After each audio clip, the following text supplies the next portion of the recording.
You're listening to The Drew Yari Show.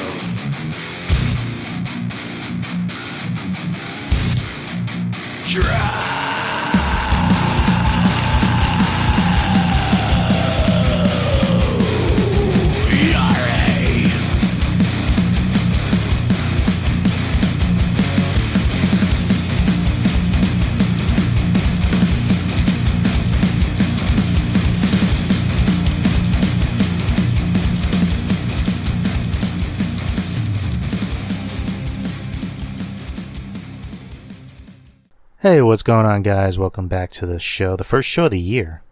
Actually, crazy. It's just me. Lot of wrestling going on. A lot of good wrestling. Wrestling has been pretty good for the past week, dating back to day one, which, unfortunately, I was only able to make the last two matches. I mean, I heard the show overall was pretty good, but you know, unfortunately, again, we were out and about on New Year's Eve. New Year's Eve, or just New Year's in general, wasn't that great, unfortunately, for the Yari household. We have been sick, or preferably, I just have a cough, I have a flu. Nothing's too serious. The sister-in-law, she had a little cough, but she's all right. The missus, Betty, who you all know about, she was not feeling too well, unfortunately. It's weird because I was off. Well, I'm always off Wednesday and Thursday. Those are my days off, you know, for every week. I was able to get New Year's Eve and New Year's Day off, and you know, we were good. I just remember she came home on Tuesday night because I believe she either had an opening shift or a closing shift, and she was fine. I don't know if it was something she ate. I don't know, but I just know she woke up the next morning on Wednesday and she was feeling like complete shit. Like she could barely get out of bed. That's how bad she felt. And this has been going on all week. Because I know she went in on Friday because she had to open, and she was able to get out early because she literally just said, yeah, fuck this, I'm not staying. And she just told the supervisor, she's like, I can't. I have no patience. I already feel like shit. Send me home. And like, all right, we'll send you home. And then she was off from that day, well, technically New Year's Day to Wednesday. And, you know, we had all these plans. I'm like, all right, we're going to clean the house. We're going to clean the mom's old room, because we've been trying to move in to that room for 3 years, and every time it seems like we have a chance to clean that room, something happens. Usually it's because someone's losing a planet. But this time it's like, all right, we have almost a week, but she was sick, she was feeling like shit. I mean, again, I just had a cough, I was fine. But it's just like, damn, really? Like, she was sick for like damn near a week. Matter of fact, she was sick for a week. She's still sick. I mean, she feels a little bit better, but I don't know, it's just, of all the times to get sick, it sucks. I mean, it's not COVID, it's just a flu. It's a bad flu. So it's just like, of all the luck, of all the dumb luck to have. Yeah, it is what it is. Shit happens. Hopefully we can get started in that room whenever we can. It's a much bigger room than this. I'd have a lot more space to actually do the show. I could possibly even buy a new computer desk and put it in there. Or maybe just use this as a guest room and bring a computer, you know, desk into here. So, it is what it is. We're gonna have to find time to take some time off and to hopefully clean out that fucking room, because it needs to happen already. But for me, again, I just have a cough. I got my booster shot on, I believe Monday or Tuesday. It was Tuesday. I got my booster shot on Tuesday. At my work, they advertise it pretty much that employees and I believe the public can get it COVID checked. Actually, I think it was just employees. Employees can get their booster shot and can also get their vaccine. The public can get a free COVID shot. So I got my booster shot again, same thing as before. All I got was just a hurt arm. I mean, my arm started hurting for a bit. Now it's fine. For like the first few hours, I had this like weird sensation that I was high. Like I'm sitting at my computer desk and I just feel like I'm high as a motherfucker. I don't know how, I just do, but that's pretty nuts. But I'm fine. I haven't, grown a tail or, can breathe fire, which would be pretty fucking rad, I'm not gonna lie. But, nothing's happened to me yet. I'm fine.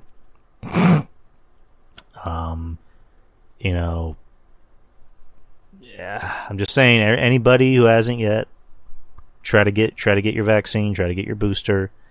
Just be safe. Be safe for you and everyone around you. I mean, there's this new Omicron coming up that, it just seems like it's like in Captain America with Hydra.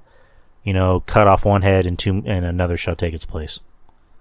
Anytime it feels like we're out of the woods, something happens. It looked like we were doing pretty good with COVID. Everybody was getting their shots, and then the Delta variant came in, and then now this Omicron thing is coming in, and which, from what I hear, is not fatal, but it can get you sick a lot quicker.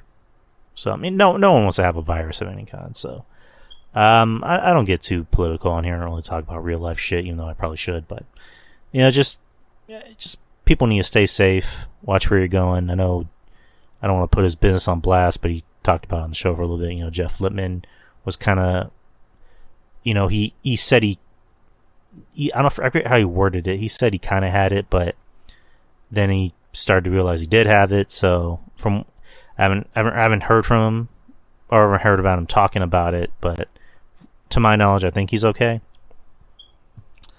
So Jeff Lippman, shout out to Jeff. I hope you're doing all right, buddy. And happy birthday to Ruben Prime. It is his birthday today. I don't know how old he is. I haven't asked him, but it's none of my business. But happy birthday to him. His beard will be turning 8 next month. I'm just playing. Shout out birthday to Ruben Prime, and shout out to RJ if you're listening. Shout out to my boys. Shout out to my boys. And I usually will do the shout outs at the end of the show, but shout out to my boys. Got to do a shout out to my boys. We'll be working on more Patreon stuff. We just got to get everything situated. I know Ruben, we talked about it. He said he wants to do something on Monday because he just wants to enjoy his birthday week, which I understand. And as far as Jeff goes, we're going to do something. Definitely we need to talk about it. And RJ, same thing. We need to talk about it. Didn't do any guest shows this week. It's the beginning of the year. Everyone wants to chill. And I just kind of want to get this out of the way. But, yeah, that's really what's going on with me. Should I talk about entertainment news before I get into the wrestling part? Really not a whole lot to really divulge. They delayed Morbius for the 7th time. It's actually more times than New Mutants, and New Mutants was bad. New Mutants I thought was not terrible, but it was just like, yeah, this is not a very good movie. Morbius actually looks like it's a good movie. Like, I remember Betty watching the trailer for it, she goes, if this is better than Venom, I'm going to be pissed off. Like, it actually looks pretty good. I was looking forward to see it this month, but two things that kind of came out, which was, once No Way Home is still playing, and that's still making a shit ton of money, and Sony does not want Morbius to compete with another property of theirs. So, they decided to move it to fucking April 1st, April Fools. Like, why not just move it another month? I mean, I don't know how long No Way Home's going to be in theaters, because to my knowledge, I think it's coming out on Blu-ray in March. So why not just have it come out in, like, February? I don't know. January has always been known as, like, a death month for movies. I mean, because I know Scream is coming out next month, or not next month, next week. I might watch that. I don't know. I want to try and watch more movies. For show reasons. So, yeah, Morbius coming out April 1st, hopefully. I mean, hopefully the numbers die down again, Spider-Man is still playing. It's still making a shit ton of money, and people are still going to theaters to watching it. So, yeah, Omicron, high rising COVID numbers is still very much a possibility going on right now. So, and they obviously want that movie to make a lot of money. That Morbius movie. This movie was supposed to come out in 2020, and then we all know what happened in 2020. So, again, I want to see that movie. I was interested in seeing that movie this month, but gotta wait till April 1st. So, we'll see. And as far as other movies goes, I mean, they haven't really delayed any other Marvel movies. Marvel's still keeping their schedule. Doctor Strange is coming out. Almost struck my microphone. Doctor Strange is coming out in May. I believe Thor is coming out in July, and I think Black Panther 2 is coming out in November. And as far as like the Marvel properties goes, those are the only ones that are coming. Like MCU properties, those are the only ones that are coming out this year. Only in 3 Marvel movies. I say that like, we're only getting 3. Because I know last year we got 4. This year I think we're supposed to get 4, but they decided to delay movies because of, at the time it wasn't COVID, it was mainly because of production. Because I know Black Panther had to halt production because the Letitia Wright got hurt, and other movies haven't even started yet. So that's why they decided to delay things, which makes sense. And Doctor Strange should do some reshoots, which again is not uncommon. Probably, because from what I hear, when MCU movies do reshoots, it's either to fix a scene that, post production they're like, yeah, that doesn't look that great. Let's kind of fix it or tweak it a little bit. Or there was an actor that couldn't film at the time, so now that they actually do have time, they can shoot. From what I hear in Endgame, there's a lot of reshoots. The scene with Iron Man, where he has all stones and he goes Iron Man. That was a reshoot because originally they wanted something else, and one of the writers of the movie had said, "How's about instead he just says I am Iron Man," and they went with it. So it's not uncommon, and I think No Way Home even had reshoots. Tom Holland had said the ending was supposed to be different, but he decided, let's do this. And, the ending happened the way it did. Spoilers. So, I can't wait. There's a lot of movies I want to see this year, of course. Doctor Strange, as far as like the Marvel properties goes, is at the top of my list because it looks fucking insane. It looks cool. I'm not even a big Doctor Strange fan, and that looks cool. Morbius, I've been looking forward to. Thor looks like it's going to be fucking amazing from the way it sounds, because it sounds like it's going to be Avengers and Avengers 2.0 or pre-Avengers movies, because it sounds like it's going to have a shit ton of people in it, and they have Christian Bale playing a villain in a Marvel movie. Who would have thunk it? It sounds like it's going to be nuts. And then you got Taika, back at the helm, directing the movie. And, Ragnarok was great. That was great. That's one of my favorite MCU films. And then other stuff he did. He directed Jojo Rabbit, and that was a great movie. So, that's a guy I look forward to anything he directs, because it looks like it's going to be, amazing. Just amazing. Black Panther 2, I don't know how that's going to turn out. Unfortunately, again, Chadwick, was taken from us way too soon. So that sounds like it's going to be a tough one to get through, because there's going to be no Chadwick. We don't even know what the movie's going to be about, and that can either be a good thing or a bad thing. I mean, it's the MCU. It's like me and Jeff Lippman always say, in Marvel we trust.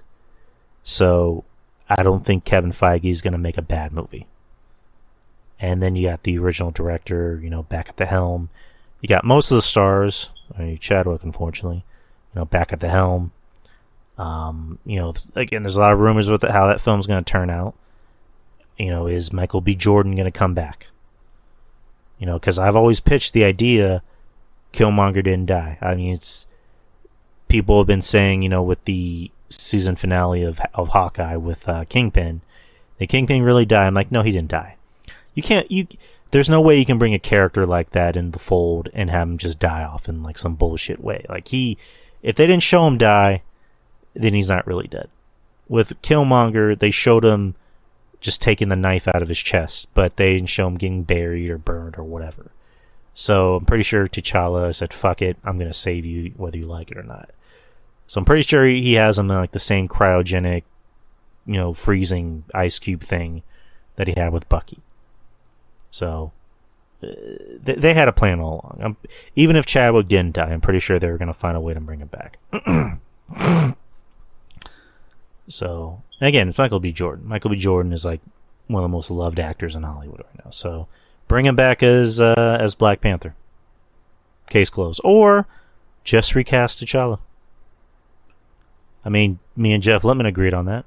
Recast T'Challa, because why not? Like, why even try to give the mantle to somebody else? Because, again, I don't want to see it be given to Shuri. Because, again, she's a funny character. She's a good character. But it's just like, don't shoehorn in that mantle to just a side character because, to try and prove a point. Like, give it to somebody who can carry that franchise. You know what I mean? Give it to Michael B. Jordan, or give it to another actor. Or, since we're fucking with the multiverse, bring in another T'Challa from another universe. Or just recast. I mean, we've recast actors in roles before. They recast Rhodey. They recast Bruce Banner. Just recast T'Challa. It's no biggie. I mean, his brother put out a thing saying he would have wanted the character to go on. So recast him. Like, why the fuck not? You know what I mean? Just don't make things difficult. Don't piss people off. Don't undermine their intelligence. Just either have beat Michael. And it's also another thing of how they are gonna. I don't know if they're gonna write off the character. You can't write off a character like that. And you're sure shit not gonna kill him off. Just recast. That's really all I gotta say about that. Just recast. Recast the character. Make it easy. I mean, for all I know, maybe they have. I don't know. Who would you bring in to recast someone like Chadwick? Those are some big shoes to fill. It's got to be someone that looks like him. I mean, I'm gonna retract that statement because that's gonna sound wrong. It's got to be someone obviously that has like kind of the same build. Someone that had that personality, that charisma that Chadwick brought. As far as like age goes, again, someone on the young side that can carry that mantle. So I don't know who you bring in. I really don't. But again, we're obviously going to find out in a little bit because they're still working on the movie. So that's all the entertainment news I'm going to talk about. Let's get into some wrestling. Let's talk about the big news of yesterday. So WWE laid off more employees, specifically more NXT employees. Let's start off with the big dog, William Regal. William Regal got laid off, which that was shocking to me because I would have thought William Regal would have been somebody that would have stayed with that company and like for the long term. Because they need, especially with a lot of these young guys coming in. They need somebody to rein them in. They need somebody that's there to give them advice, to give anyone advice. You know what I mean? And William Regal seemed like the perfect guy. It's like, everybody from NXT, from past and present, will always say William Regal was like a dad. He was like a dad. He was like an older brother. Sasha Banks had said William Regal went to bat for her to get her hired. And even when she was just an extra, in the company, before there was even an NXT, she told a story about how she went up to William Regal in catering and said, "Hey, can I talk to you about, can I ask you a wrestling related question?" And William Regal fucking went out of his way to talk to her and give her advice. Other people like Edge, who, you know, anyone knows the story about him and Matt Hardy. Edge had talked about the whole locker room, just kind of disowned Edge. Like, they didn't want anything to do with him. Even Mick Foley, who was supposed to be his best friend, was like, I gotta side with the locker room on this one. William Regal was the only one in the whole locker room was like, you know what, fuck it, you're my best friend. I'm gonna stay by your side. I don't give a damn what the locker room thinks. That's a ride or die friend right there. And then other people, Cora Jade talked about, how Regal meant a lot to her. People like Johnny Gargano and Tommaso Ciampa. I'm shocked. I'm honestly shocked that William Regal left. Or not left, but he got released. Because, again, I would have thought, even with the new NXT regime, they're going to want to keep a guy like Regal who has a lot of knowledge about wrestling. But they obviously want to get rid of anything that reminds them of Triple H's NXT. And just, poor Triple H. poor Triple H. Jesus Christ. His baby's being taken away from him. Oh, boy. So William Regal's gone. Again, sucks. Would have preferred to keep him.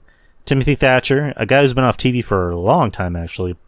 To my knowledge, when I read, he's been a coach, which makes sense. I mean, if you're going to keep him off TV, at least keep him as a coach. But obviously, they want their own people. Danny Burch, he was in a tag team with Oni Lorcan, and then Oni Lorcan got released, and Danny Burch was hurt. So I guess I don't know what they're doing with Danny Burch, and they just fired him. Scott Armstrong.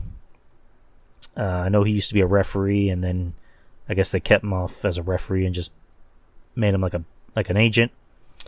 So he's gone. Another Armstrong gone. Brian James, Road Dogg Jesse James. He was another producer, agent, for the main roster. I believe they kept him on NXT. So it sucks for Brian James, but wouldn't be surprised if he shows up in AEW with his boy, Kip. Hideki Suzuki of Diamond Mine. Made sense because he wasn't really doing anything. I mean, because I know RJ was like high on him. He was like, yo, this guy's pretty good. I'm like, well, I don't know, because I haven't seen him do anything. He's just a guy that stays in the back. So Diamond Mine, I mean, I don't know Roderick Strong's contract situation. From what I heard, he signed a new deal. Those Creed brothers, they want to do something with, Malcolm Bivens. They seem to like him. So again, I don't know what they're going to do with them from now on. I mean, I doubt they're going to disband him. But Alice in Danger, I've heard that name. I'm not too familiar with it. Dave Kapoor. That sounds familiar. Why does that name sound so familiar? Ryan Katz, I don't know who that is. Sean Ross Sapp of Fightful Select reported that the cuts remain specifically to remove Triple H's people from Power. WWE has alluded as mentioned in an official statement, blah, blah, blah. With the continuing evolution of NXT, where we decided to part ways with some of the staff based on the Performance Center, we thank them. So in other words, fuck Triple H. So in other words, to hell with Triple H. Yeah, the William Regal. I'm honestly kind of bummed out about William Regal because he's a guy I think could go anywhere and help a lot of the young talent. I think he could be good for any company. I mean, you put him in AEW, I think he'd be great for AEW. And he seems to have a lot of connections in AEW. Or you can put him anywhere else. You can put him in Impact. Put him in NWA. I mean, any company that gets him is lucky. So, I mean, I'm honestly shocked by William Regal. I would have thought William Regal would have been someone that they would keep. I mean, if you're well liked by everybody from top to bottom, but then again, what do I know? This, again, is obviously a power play of we want to get rid of Triple H's people and bring in our own people. Which sucks. I mean, it sucks for Triple H, honestly, because the guy's been off TV for a long time. He's been away from NXT for a long time. and he's had his whole company taken away from him. Or not? I don't even want to say company, but he's had his whole brand taken away from him. And again, WWE obviously wants to stay away from the whole indie part of shit, but at least keep the people in power. Like, you want the right people running that, and it's kind of become like an OVW thing, where OVW was run by Jim Cornette and Kenny Bolin, and who am I forgetting? Rip Rogers, Danny something, I'm forgetting his name, but eventually that got ripped away from them, and then they moved to Florida and made FCW. And then FCW became NXT, and then Triple H ran that and made it watchable and made it better than the main roster. And then Vince and Bruce Pritchard and Kevin Dunn decided to get their hands on it, and it became what it became. Which, again, I'm not shitting on the new NXT. We'll talk about NXT in a bit, but Vince wants what he wants, and just a lot of Triple H's guys have not fared well on the main roster. I don't want to say all of them haven't. I mean, because you got Charlotte, you got Sasha Banks, Becky Lynch, and Bayley. The four women. And Kevin Owens has had success on the main roster, and they just signed him back for like a shit ton of money. Finn Balor, they've been hot and cold on Finn Balor, because it's just like, look at this guy. This guy's is a former Armani underwear model. Like, this is a guy you should be pushing to the moon, and they did. To their credit, they pushed him, and he was the first Universal Champion. Then he got hurt in the match, so I don't know if maybe that sullied their taste on him. They seem to love Baron Corbin. I have no idea why. Like, they love him. He has evaded so many firings. I have no idea why. But then there's the other ones. It's just like Karrion Kross. I mean, we've talked about that to death. He said in the thing with Renee that from the get-go he knew it was he knew this was not going to end well, but he had to do what he had to do. Keith Lee, they put him on the main roster, and then they have him look like a fucking idiot. They have him wear a singlet. No, not even a singlet. They have him wear a fucking tennis skirt, and then they take away his theme music for copyrights or whatever. He beats Randy Orton, clean as a sheet, and then after that he just didn't do anything. And granted, it was medical related. He said he had COVID and he literally almost died. But it's just like, they bring him back on the main roster and they just do nothing for him. Like, oh my god, it's just odd. It's really odd, and it looks like it's a personal thing against Triple H's guys. Like, if you're one of Triple H's guys, then fuck you. Like, we want to push our own guys. Hence, NXT 2.0. But we'll talk about NXT 2.0 in a bit. Man, I'm hungry. I don't know why I'm hungry. I ordered some Chinese food and it was not that good. So I might just go out and buy something else, because all we have here is to make sandwiches, and I'm tired of sandwiches. So I might get something to eat after this. Let's talk about Raw for a bit. Raw was actually not bad. It was not terrible. It was not terrible at all. Brock Lesnar comes out.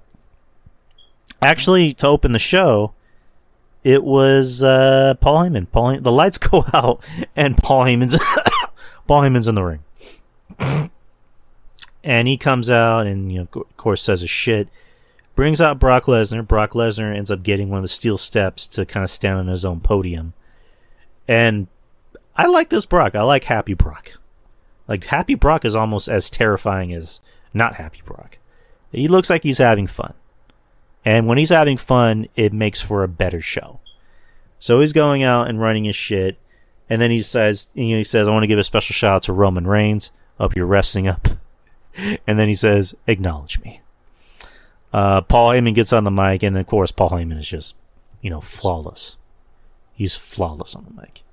At this point, he's better than CM Punk. And that's not even an insult. Paul Heyman just knows how to... He gets it. He knows how to read the room. And then he says the line, which I thought was pretty fucking. I was like, oh shit. He says, 1 week without his special counsel and Roman Reigns has COVID. I belted out laughing. I was like, oh shit, you can't say that. Could he say that? So Paul Heyman's fucking cool. And then they start talking about their opponents. You know, they put over Big E. They say Big E's great. He's amazing. He's one of the best in the ring, but he's not Roman Reigns. He's not Roman Reigns. He said he's not Brock Lesnar. So they put over, Big E like $1 million. They don't really talk too much about Bobby Lashley, which was kind of the telltale story for the night. And then they announce, the main event is going to be the original Fatal 4-Way, minus Brock, Lashley, Big E, Seth Rollins, and Kevin Owens. The winner is going to face Brock Lesnar at Royal Rumble. So we had that to look forward to. Another, let's see. After that, you had RK Bro versus Alpha Academy. These two have been feuding for the past few, the past few months, like, not even the past few months, the past month. Alpha Academy wins after Otis counters an RKO and dropped him with a big slam, so it looks like Alpha Academy's, in line for a tag team title shot against RK Bro, which is good. I like Alpha Academy. I like what they're doing. I seem like I'm the only one that likes it, because I know a lot of people, a lot of friends, podcasters, they're not too crazy about it. I like it. I like what they're doing with Otis. I like Chad Gable. I think I'm glad they dropped the fucking Shorty G gimmick. I thought it was fucking stupid. I'm glad he's just Chad Gable. And I like this tag team. I like him and Otis. It works well together. It gels. And this looks like it's possibly leading into RK Bro breaking up. My guess is, Orton's over as fuck.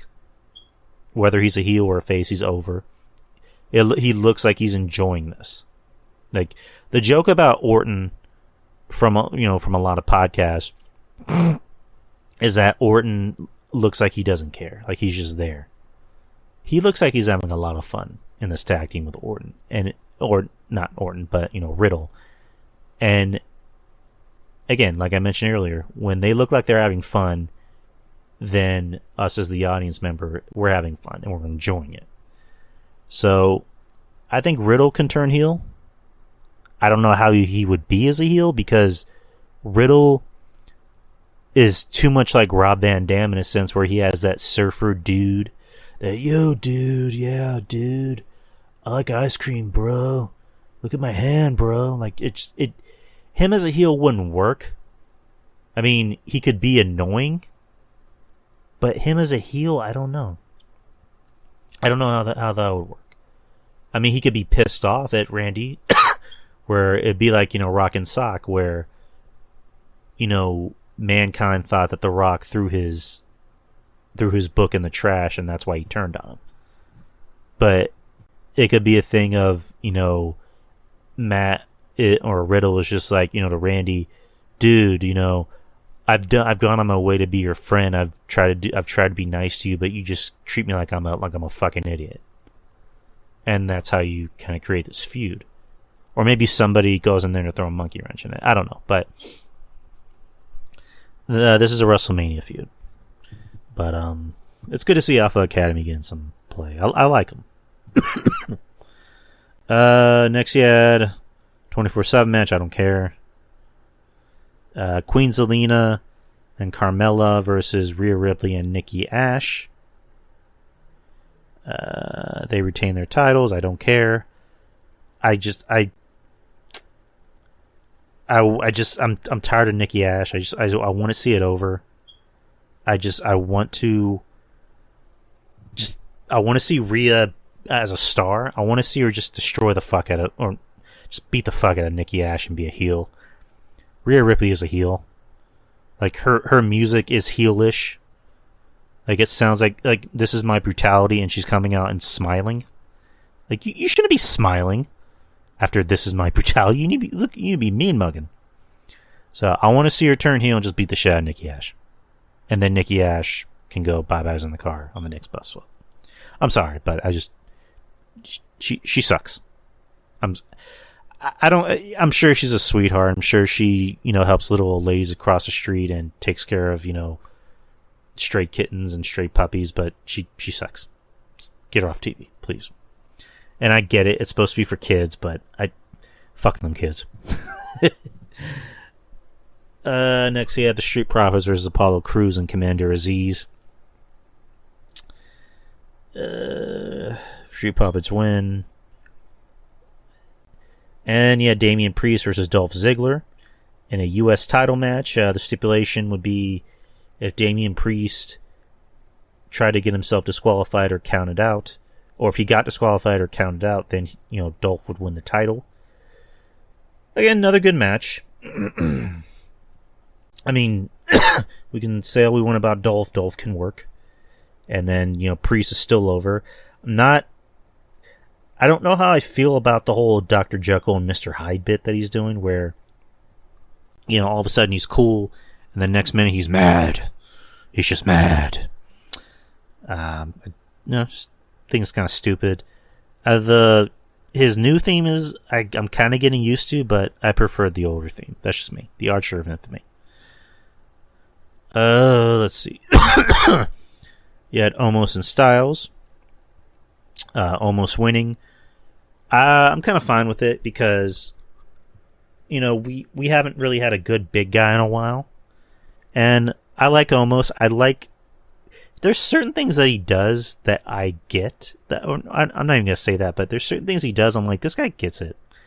Like, when they go to the interview in the back with the guy, and right when he's asking him something, you just see Omos put his, neck on his shoulder like, huh? It's just like, oh, dude, that's so cool. Like, it's just little things. And, is he polished in the ring? No, but not everybody needs to be fucking AJ Styles.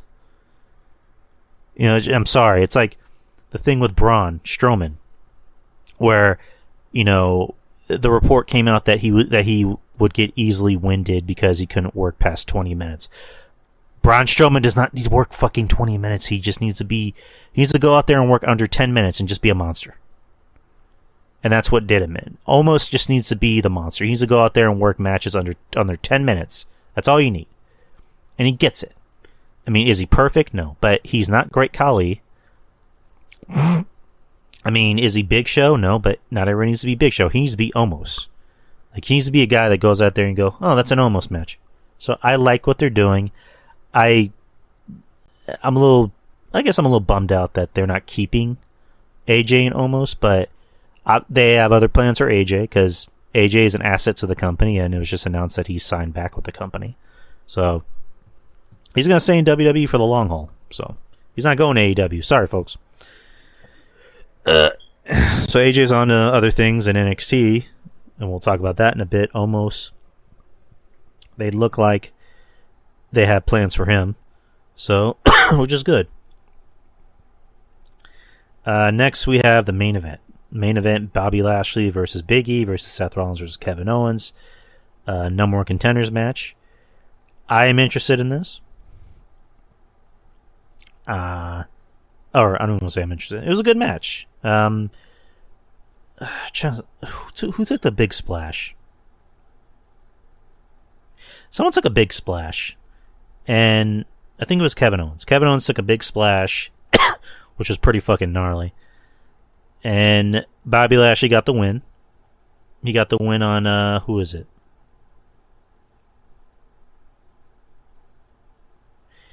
Yeah, he hit somebody with a spear. I know it wasn't Big E, but he hit somebody with a spear. He got the win, regardless. So now we got Bobby Lashley and Brock Lesnar at Rumble, which good. I mean, that's an intriguing matchup because they were kind of setting it up at day one where Bobby Lashley goes for a hurt lock on Brock, and it looked like Brock was gonna pass out for a bit, and then Big E made the save, and you got the F5 from Brock.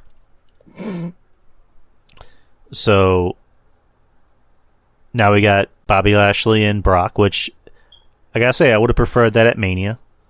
But they look like they have other plans for Mania, and we'll talk about that after this. But so we go to the back, and Brock is watching, like everybody else is watching, and the interviewer asks Brock, "What do you think about facing Bobby Lashley?" And then Brock just smiles and goes, "Why don't you get a message to Roman Reigns? Tell him I'm gonna see him on Friday." So yeah, Brock Lesnar as a champion on Raw. You got Roman Reigns as a champion on SmackDown. So that sets up for what I've been wanting for the longest time, which is unify these belts. Get rid of the brand split. Fox doesn't have to worry because you get everybody on the same show. You can get Brock Lesnar on SmackDown. You can get Roman Reigns on SmackDown. You can get everybody else on SmackDown. USA doesn't have to worry about losing people. They can get everybody on the same fucking show. So, I don't see what they have to worry about. I honestly don't. Like, get rid of the fucking brand split. Get rid of the titles. I mean, don't even get rid of the titles. Go back to having just one champion. One world champion. One champion to rule them all. Like, that's all you need. And, Brock teased it on Monday where he said, "I'm the true champion." So, WrestleMania, Brock Lesnar versus Roman Reigns to unify the title. One champion. That's all you need. One champion to rule them all. And how you get there is how they get there. Like, I think it was Kevin Castle who said the winner of the Royal Rumble doesn't have to face the champion at WrestleMania, which is interesting because the winner of the Royal Rumble can face whoever the fuck they want. And to my knowledge, they're not going to have a pay-per-view in between the Rumble and Mania, which, thank God. Like, take all that time you need to build up Mania to make it a better show, make it an interesting show. So the winner of the Rumble can say, I want to face whomever at WrestleMania or on this episode of Raw or whatever. I don't know. They could do something. Like, I pitched the idea of I'm assuming WrestleMania this year is going to be 2 nights again. Like, have night 1 be, I guess, like a mini tournament where night 1 is the champions versus their challengers. And then night 2 can be just the final match to decide who's gonna, like, unify the belts.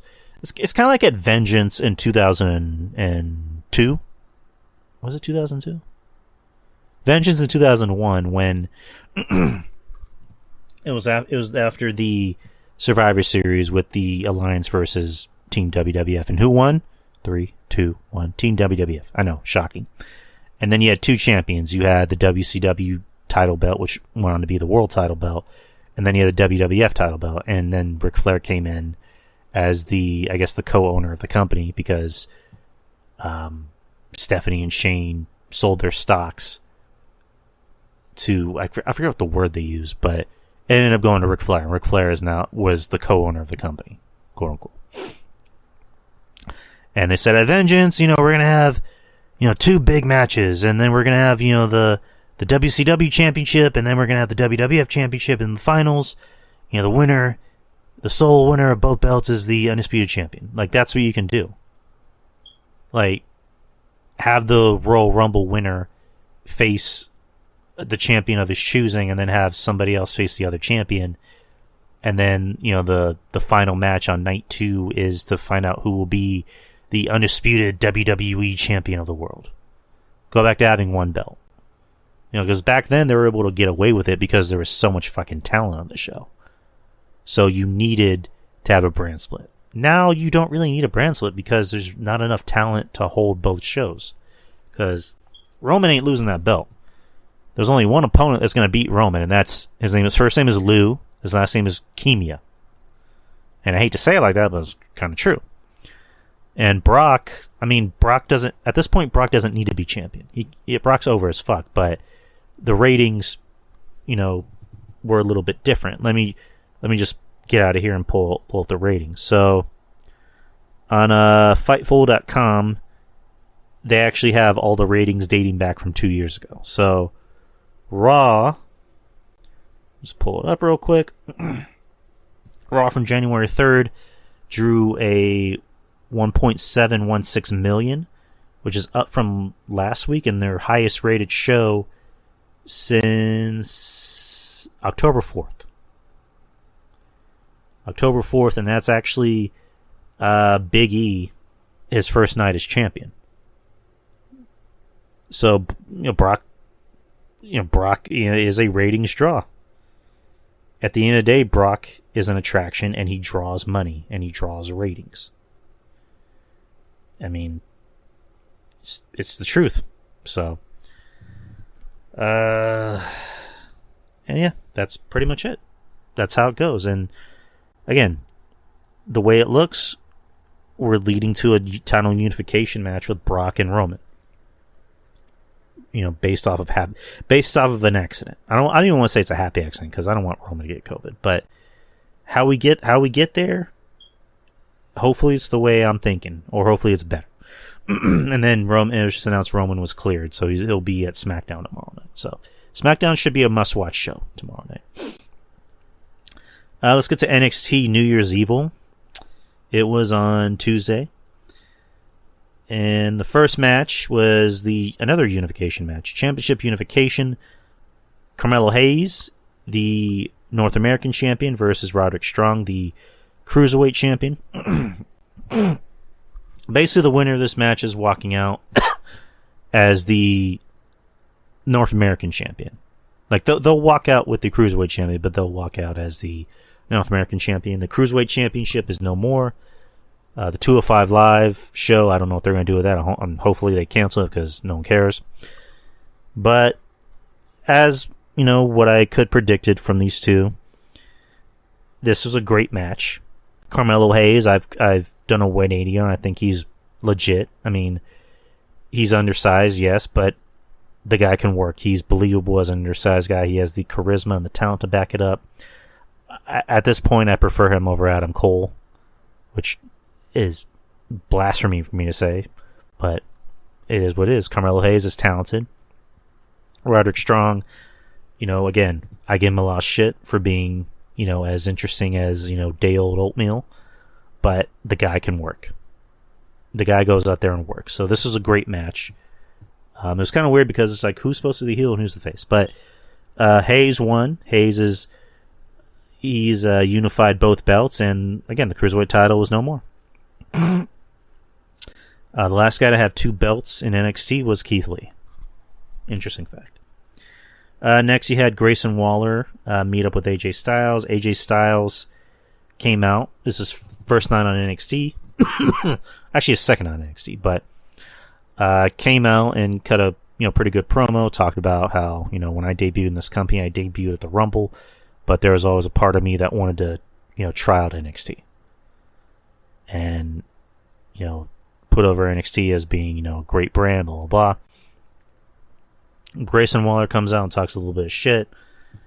And then, AJ's like, I got my gear on, I'm ready to fight. And then Grayson Waller goes, no, we're going to fight on a date of my choosing, which is next week. So next Tuesday, it's going to be AJ Styles versus Grayson Waller. Grayson Waller, they clearly like this guy. I don't see it, though. Like, here's the thing.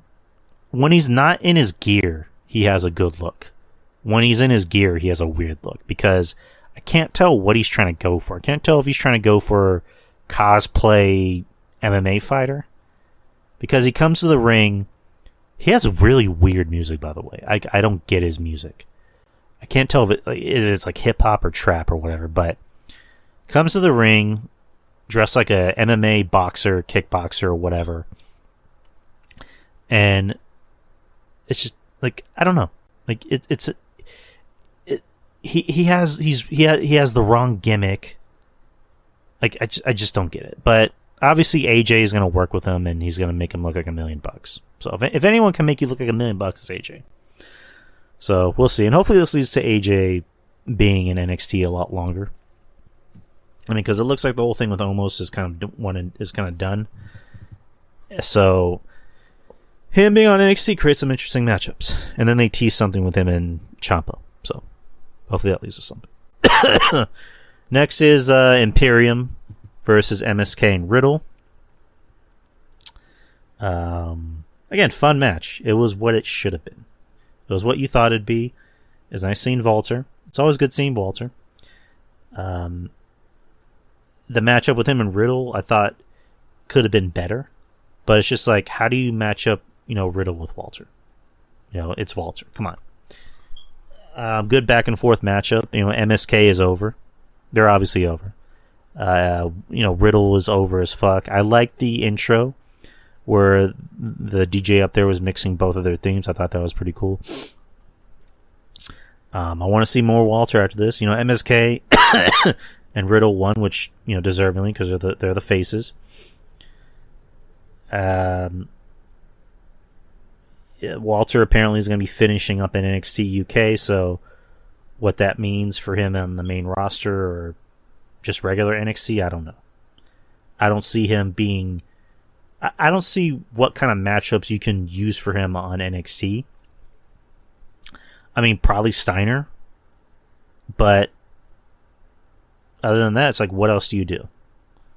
I mean, do you put him on the main roster and like give him like the Undertaker treatment in a sense where he's only used for, bigger shows? I mean, I said that. I put that on Twitter. He needs to be on the main roster already. Like, treat him like an attraction. Roman needs more opponents. Brock Lesnar needs more opponents. And then Drew McIntyre just got an injury on the show. Well, he didn't get an injury. From what I heard, he was already dealing with one, so they need to find a way to to write him off. And then you got Bobby Lashley, you got Big E. You need bigger people. So I think Walter would be perfect for either Brock or Roman.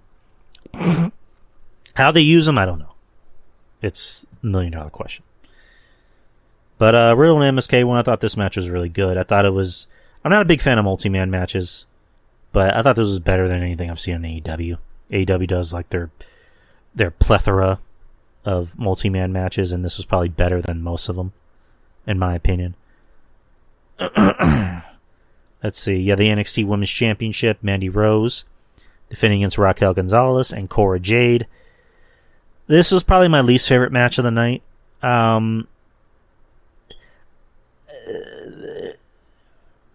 Like, multi-women matches can either be good or sloppy, and this was just sloppy. And it had nothing to do with Mandy or Raquel. I think it was Cora.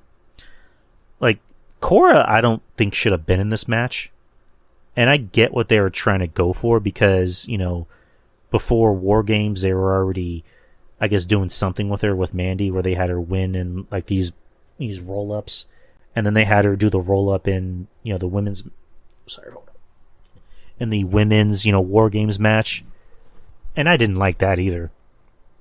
So, they obviously like Cora because she has a look. Because she can be like their new AJ Lee. And, she's 20. So she has a lot to work on. I think she can get over. I mean, she's already kind of over with the crowd, but she needs to get better in the ring because anytime I see her work, it looks like she's working at like a snail's pace. So I don't know. I don't know what... Again, it's not like a Grayson Waller thing where I'm like, why is this guy getting so much TV time? Cora Jade, I can see why she's getting TV time because, again, she has a look. She's not terrible, but she's very green. Like, very, very green. I don't know. I don't think she should have been in this match. I think it should have just been Raquel and Mandy, and this was a nice way. This could have been your way of writing Raquel off of the show. Because she's obviously going to the main roster. Like she's going to be in the Rumble. But, yeah, I found myself kind of zoning off during this match. Because it seemed like anytime the match was picking up, anytime Cora got into the ring, that's when it slowed down. So, again, this isn't me saying Cora sucks. I actually do like Cora. I like her a hell of a whole lot after how she put fucking Darby Allin in his place. But, again... I'm not a fan. I wasn't really a fan of this match. That's just me. Next, you had Andre Chase come out, and he's over. He's obviously a babyface. He's over. I like him. And then Von Wagner comes out. Again, this is kind of my same issue with Grayson Waller. They obviously like him. I don't see why. Because the only thing I can guess is that he's big. Maybe he's a sweetheart, but he sucks. Like, he just sucks. He is not very good at all. Like, he already has a bad look. He looks like a caveman. Like, I mean, I was thinking to myself, okay, he grew some facial hair, and maybe it'll kind of take away from the giant skull, the giant forehead he has. Nope, it still makes me think that he's a caveman. He's not very good. Like, he sucks. He sucks. He is Baron Corbin 2.0. He is Baron Corbin's love child. Like, he just, no very good at all. Then he comes out and attacks quote unquote fans in the audience. So, boy. Next you had the NXT Championship match. You had Tommaso Ciampa, the NXT champion, versus I'm gonna say it, Braun Breaker, Steiner. I don't know. I know he said that he chose the name and he doesn't really want to mooch off of his dad's success, which I still think is kind of dumb. But I don't know. Just Braun Breaker. Like, I want to call him Steiner. Braun Steiner. I'm just gonna call him Steiner. This was a lot better than their last match. Not to say that the last match was bad, but this was so much fucking better. Like, Ciampa made this kid look like $1 million. Some good back and forth, some blood on Ciampa. And I like that there was a callback to the last match where Steiner had a kind of a flub in the last match where he was trying to do something off the top rope and then he tripped. And then he does it again, but then he goes, you know what? I'm not going to do it. Like, I thought that was pretty fucking cool. Like, I thought that was a good callback. Where he's like, should I do this? No, I'm not going to do it.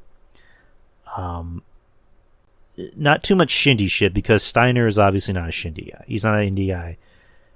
Tommaso is, but he's not really. He doesn't do anything stupid in the ring. So he made Steiner look like $1 million. I thought this was a great match. This is an early contender for match of the year. I mean, we're going to see what else comes along, but I thought this was great.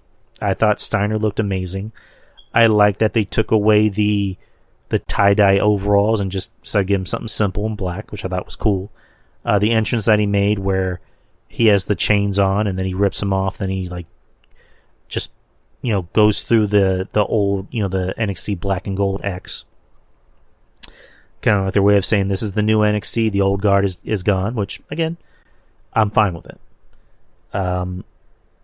Braun then goes for the Steiner recliner.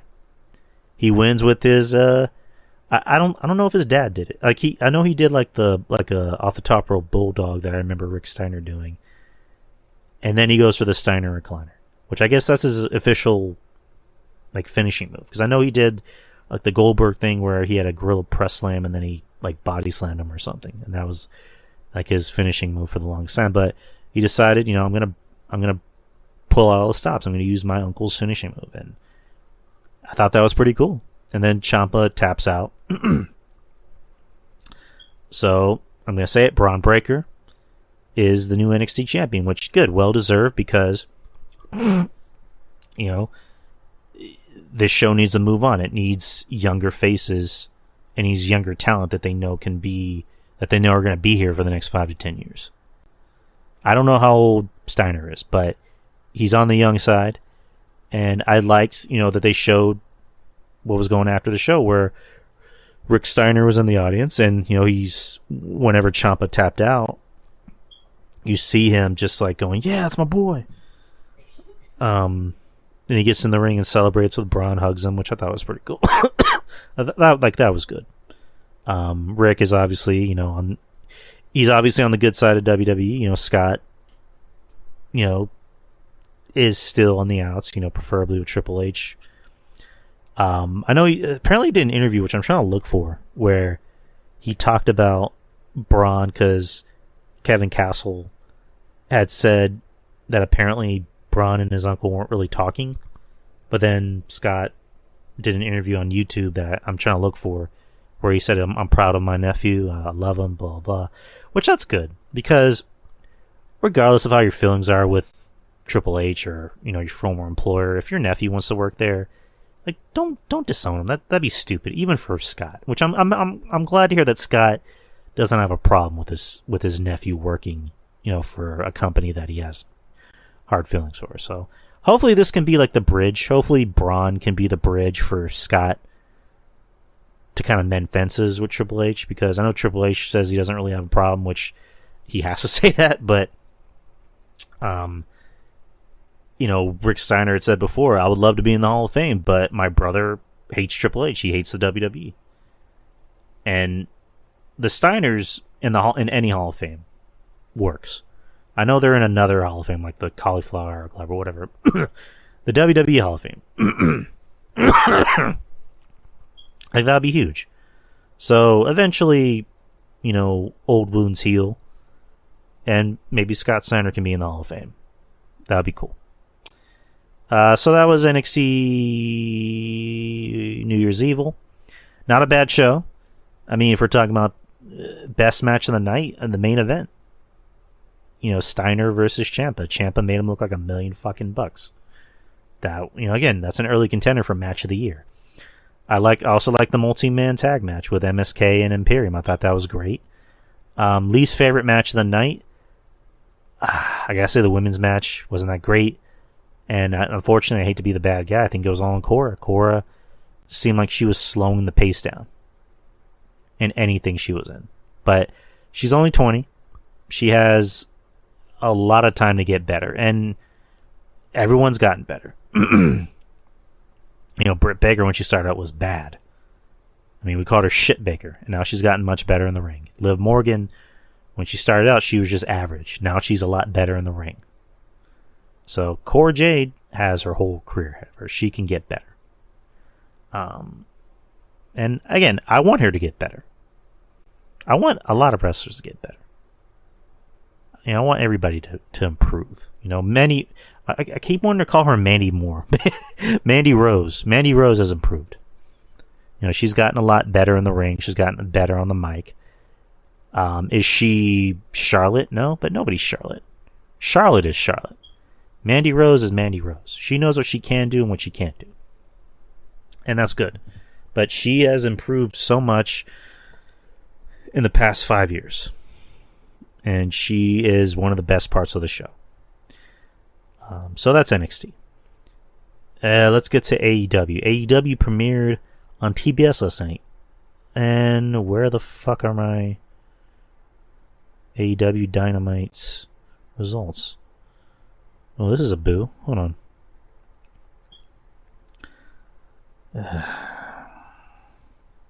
Hold up. Come on. Dude, come on. I need my fucking results, bro. You gotta be kidding me.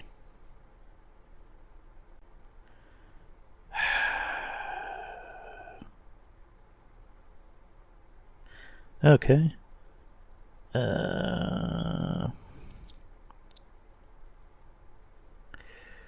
Okay, this is pissing me off. Come on. AEW results, bro.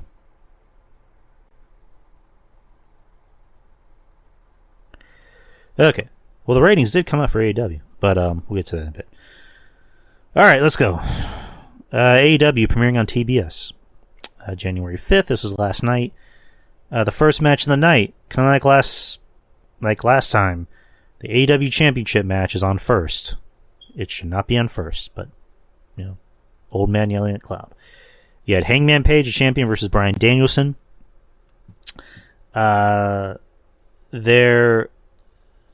I guess, not really a stipulation, but they had something in place where if the match ended up exceeding the 60-minute time limit, then there were going to be judges to kind of, I guess, give their own result, I guess. There were judges, at ringside. It was Big Show, Mark Henry, and Jerry Lynn. And I'm just like, okay, is this match going to go over 60 minutes again? It didn't. It was like 20 minutes? 20, 25 minutes? If anyone has an exact, time frame of the match, please let me know. But I mean, the match was fine. It was a really good match. It wasn't as good as the last match. Like I don't think, in my opinion, not as good as the last match. There's a lot more blood in this. I mean, not just from Hangman, but Bryan Danielson bleeding. I mean, he hasn't bled in since Ring of Honor. Great match. I guess the storytelling of this match was Hangman had Bryan Danielson with that buckshot lariat until time ran out. So a lot of this match was Hangman trying to get that buckshot, and he did, and then he got Danielson for the pin. So again, good match. It stayed within the parameters, which I think of how Hangman can work a match. Because the last match I thought was Hangman's best match, but it exposed him a little bit because he's not a guy that can go out there and work 60-minute Broadways. He needs to work at least 15 to 20 minutes. And this showed off his strengths more than his weaknesses. So I thought it was a good match. Wasn't as great as the last one, but I think it left me unfulfilled because I'm like, okay, there's blood. But it felt rushed. Like the match felt like it started and then it ended. You know what I mean? And also, I'm not a fan of them having world title matches on first. Like the world title match needs to be the main event. Like I'm under the old school guys of the world title match needs the main event the show. And I hate it when WWE does it. This isn't an AEW thing. This is a wrestling thing. WWE will do that shit where, the main event is going to be... Well, no, the main event needs to be the world title match. I don't know, whatever. But, fine match. Should have been the main event, though. But, wasn't as good as the last one. Next, you had MJF come out to wrestle Captain Shawn Dean. CM Punk comes out, and then MJF, scurries out of the ring like a scolded dog. And CM Punk comes out, and then GTS's Captain Shawn Dean, which cost MJF the match because that counts as a win towards Shawn Dean. MJF pretty much tells him, I'm going to keep fucking with you until you agree to wrestle me. And then they trade barbs. MJF says, you love Roddy Piper so much, but unlike Piper, he actually did main event at WrestleMania.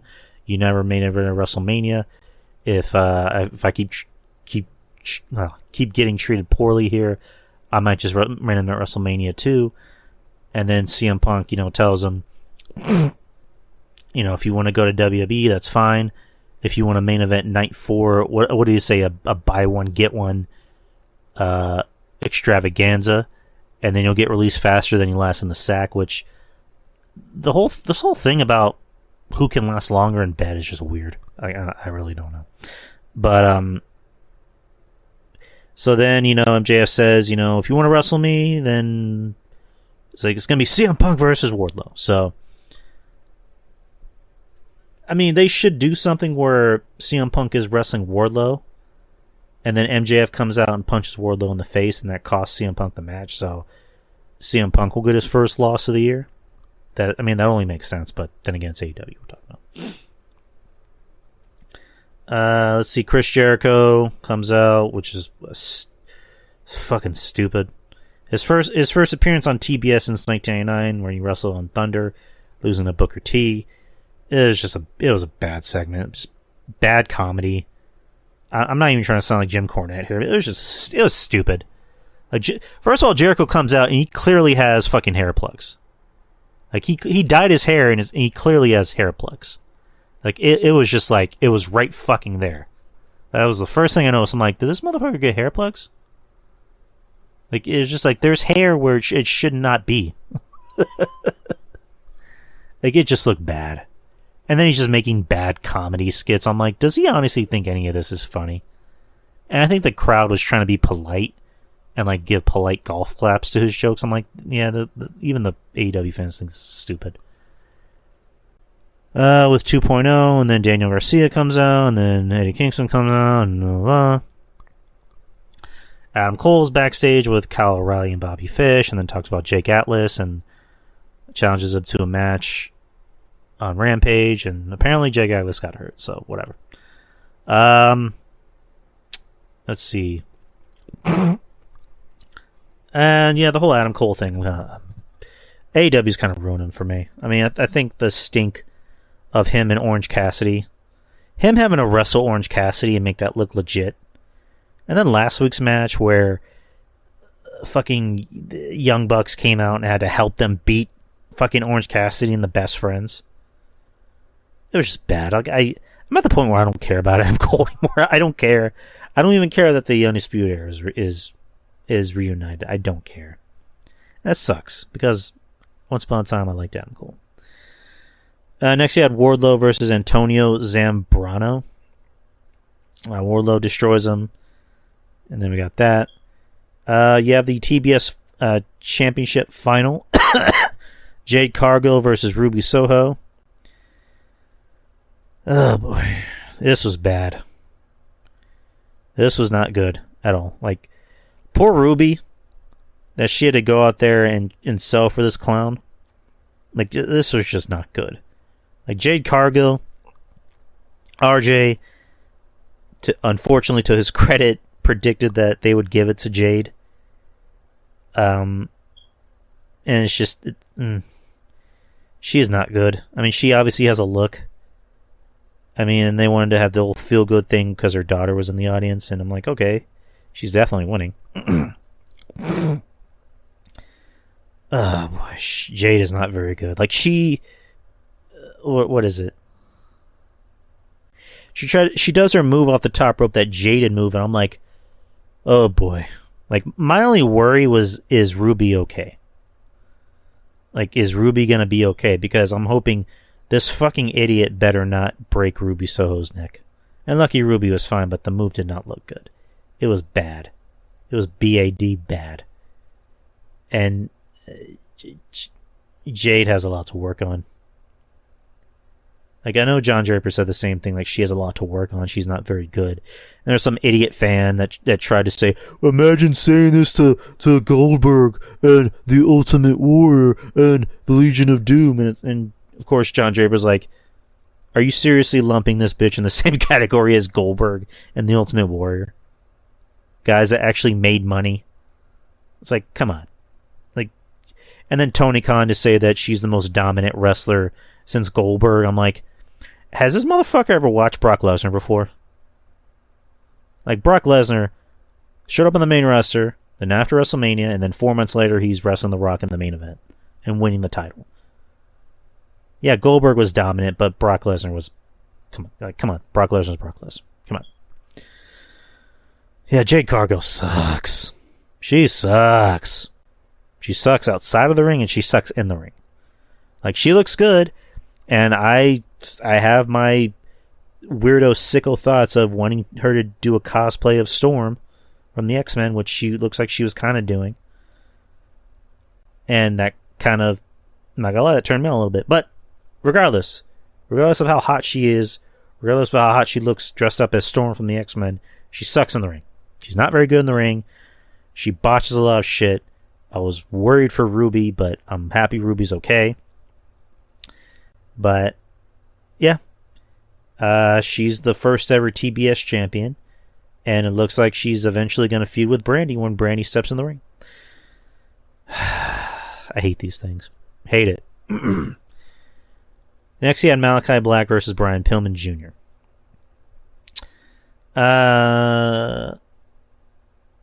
I gotta say something. I'm kind of annoyed by Malachi Black. Like, his entrance doesn't make any sense. I don't know. I mean, I can't tell if it's a good entrance or a bad entrance. I mean, he has a good theme. I'll say his theme is good, but the whole, like, the lights go out and then I'm on the ramp and the lights go out and I'm outside and the lights go out and I'm in the ring. And the lights go out and I'm in the ring again. So it's just like, why not just have the lights go out and then you come out and then the one spotlight follows you while everyone else is in the dark? Like, do that. This whole fucking lights go out, lights go out, lights go out, lights go out. It's fucking stupid. Like, I don't like it. Don't care for it. And then, I don't know. The whole thing after the match just bothers the shit out of me. Brian Pillman Jr. comes out with really bad theme music. Like, I gotta give John Draper credit again. He said his theme music sounds like something Johnny Lawrence would come out to on Cobra Kai. And he probably fucking would. I haven't finished Cobra Kai, by the way.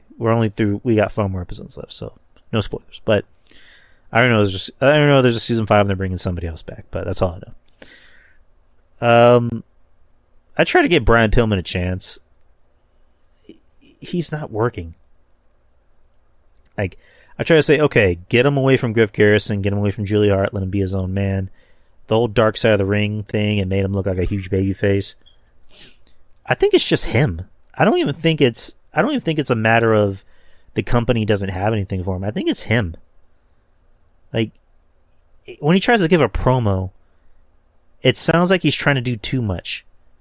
Because when he gave the promo... Oh, what the fuck is this? Okay.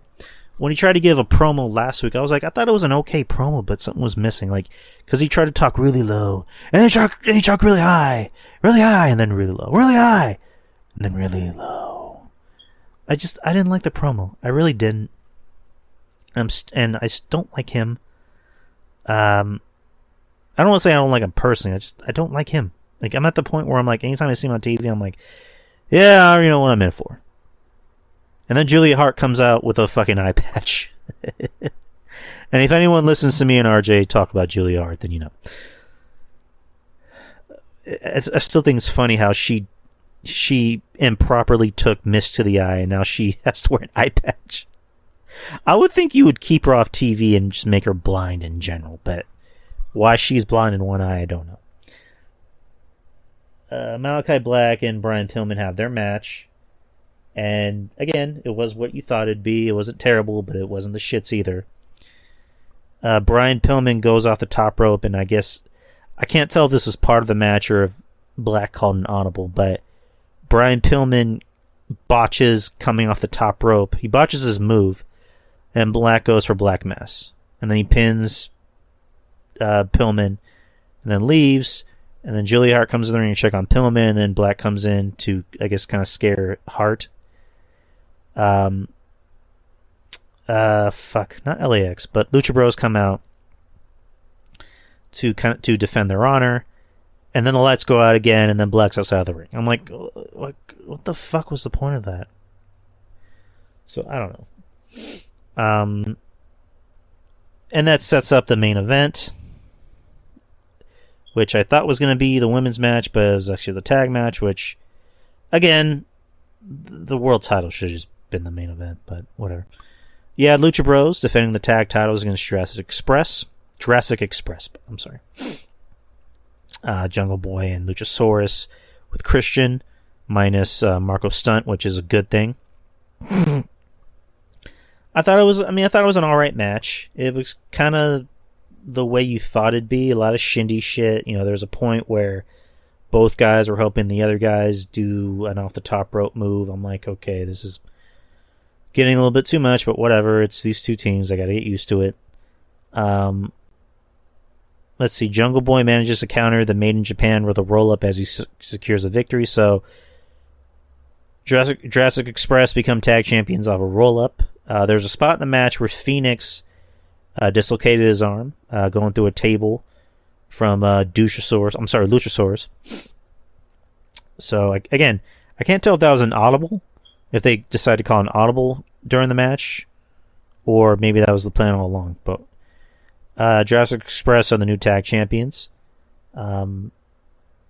They showed Jungle Boy Jack Perry, the son of Luke Perry. They showed his mom and his sister in the audience crying, which I thought was good. I thought it was a good spot. And Perry's looking up to the audience. Not to the audience, but to the sky. To his dad. The late actor Luke Perry. I thought it was a nice feel good moment. And then every tag team from AEW, every tag team decided to come out and look at the new champions for whatever reason. You see Malachi Black in the audience, look, because supposedly Brody King is supposed to make his debut as Black's new guy. Chris Jericho was looking for some reason, but Hey, good on Jurassic Express, because Lucha Bros were not doing shit. They won those titles and they didn't do shit. That was really all I gotta say about that. They did not do shit as champions. So the ratings came out. Let's look at these AEW ratings. Fuck. Okay, I'm right here. AEW on their TBS debut averaged 1.010, or just 1.01 million. Again, good for them. I mean, that's their highest rated show since December 22nd. So, I mean, it's good for them that they got 1 million. I got to talk about the demos. The demos, they drew a .43 rating, up 16.2% from last week. That's the show's best number in the demo since September 29th. Dynamite finished second on the cable charts in the 18 to 49, which it seems like that's all they care about. Trailing only the NBA game on ESPN that drew 1.7 viewers.